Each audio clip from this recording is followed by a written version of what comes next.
என் பெயர் சே பவித்ரா, 9ஆம் வகுப்பு ஆ பிரிவு. இனிமை கூட்டும் இன்ப மொழி, இளமை காக்கும் அருமை மொழி, துன்பம் போக்கும் துடிப்பு மொழி, நன்மை விளக்கும் நற்செம்மொழி, உன்னை வணங்கி தொடங்குகிறேன். இவ்வுலகில் அழிவில்லா செல்வம் என்றால் அது கல்வி செல்வம் மட்டும்தான். அத்தகைய கல்வி செல்வத்தை வாரி வழங்கிய படிக்காத மேதையான காமராஜரின் பிறந்த நாள் இன்று. தென் தமிழ்நாட்டின் விருதுநகர் மாவட்டத்தில் தந்தை குமாரசுவாமி, தாயார் சிவகாமி அம்மாள் ஆகியோருக்கு 1903ஆம் ஆண்டு ஜூலை 15ஆம் தேதி மகனாக பிறந்தவர் காமராஜர்.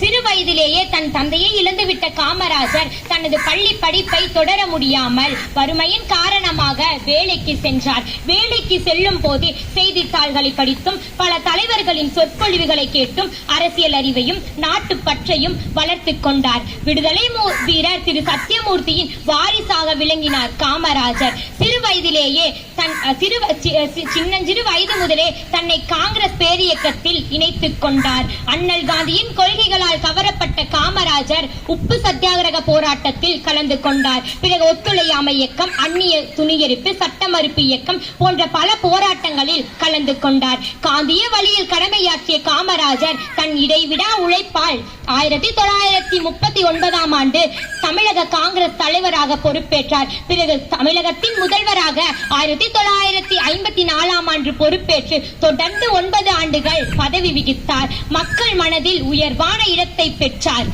எண்ணிலடங்கா நற்திட்டங்களை நடைமுறைக்கு கொண்டு வந்தார். காமராஜரின் ஆட்சி காலத்தை பொற்காலம் என்று கூறலாம். ஏனென்றால் காமராஜர் செய்த கல்வி தொண்டுகள் கணக்கில்லாதது.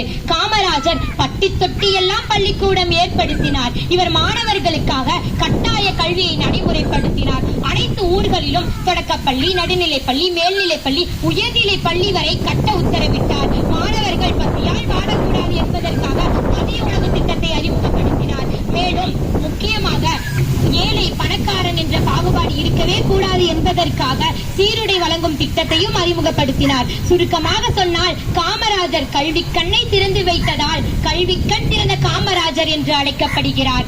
இவரின் ஆட்சி காலத்தில் விவசாய நிலங்களுக்கு பஞ்சமே இல்லை. விவசாய உற்பத்தியை அதிகரிக்க நீர்ப்பாசனங்கள் முக்கியமானவை என்று அறிந்த காமராஜர் அதற்கான திட்டங்களை செயல்படுத்தினார். இதன் விளைவாக கிடைத்ததுதான் வைகை அணை, அமராவதி அணை, மணிமுத்தாறு அணை, பவானி சாகர் அணை போன்றவைகள். மக்களின் நலன் ஒன்றை மட்டுமே கருத்தில் கொண்டு ஆட்சி செய்தவர் காமராஜர். காமராஜர் யாருக்கும் எவருக்கும் அஞ்சாதவர். இதனால் தான் காமராஜர் ஆண்டு விகித்த 9 ஆண்டுகளும் பொற்காலம் என்று அழைக்கப்படுகிறது. ஏழையாக பிறந்த இவர் ஏழைகளின் துயரத்தை துடைப்பதையே தம் குறிக்கோளாக கொண்டார். உண்மை தமிழர் இவர்தான் என்று பெரியாரால் போற்றி பாராட்டு பெற்ற வீரர் காமராஜர்.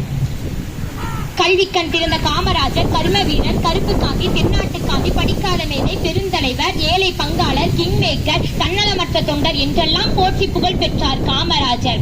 காமராஜரின் ஆட்சி காலத்தில் கட்டப்பட்ட அணைகளின் சிறு தொகுப்பு: கிருஷ்ணா அணை, கீழ்பவானி, அமராவதி அணை, ஆரணி அணை, மணிமுத்தாறு அணை, வைகை அணை, கோமுகி அணை, சாத்தனூர் அணை, வீடூர் அணை, வாயாறு அணை, பேச்சிப்பாறை அணை,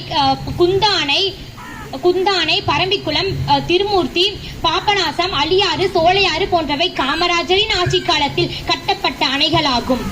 நாடெங்கும் சோகம் நல்லோரின் பிரிவில் இப்படி பல வசதிகளையும் பல திட்டங்களையும் அறிமுகப்படுத்தி அனைவரின் மனதிலும் இடம் பிடித்த காமராஜர் 1975ஆம் ஆண்டு காந்தியடிகளின் பிறந்த நாளன்று அக்டோபர் 2ஆம் தேதி இவ்வுலகை விட்டு மறைந்தார். வையத்துள் வாழ்வாங்கி வாழ்பவன் வானுரையும் தெய்வத்துள் வைக்கப்படும் என்பதற்கு பொருத்தமானவர் காமராஜர். இவர் மறைவுக்கு பின் 1976ஆம் ஆண்டு இந்திய அரசால் பாரத ரத்னா விருது இவருக்கு வழங்கப்பட்டது. தமிழ்நாட்டின் பணியில் தம்மை முழுமையாக ஒப்படைத்துக் கொண்ட தியாகத்தின் ஒளிவிளக்கு காமராஜர். நாடே அவரது திருக்கோவில், மக்களே அவரது தெய்வங்கள், மக்கள் தொண்டே அவரது குறிக்கோள், காங்கிரஸே அவரது உயிர் மூச்சு, காந்தியடிகள் காட்டிய பாதையே அவரது வாழ்க்கை முறை. குறிப்பாக சொன்னால் காமராஜர் படிக்காத மேதை அல்ல, ஏழை குழந்தைகளை படிக்க வைத்த மேதை ஆவர் என்று கூறி விடை பெறுகிறேன். வாய்ப்பிற்கு இணக்கம். வருகிறேன். வணக்கம். நன்றி. வணக்கம்.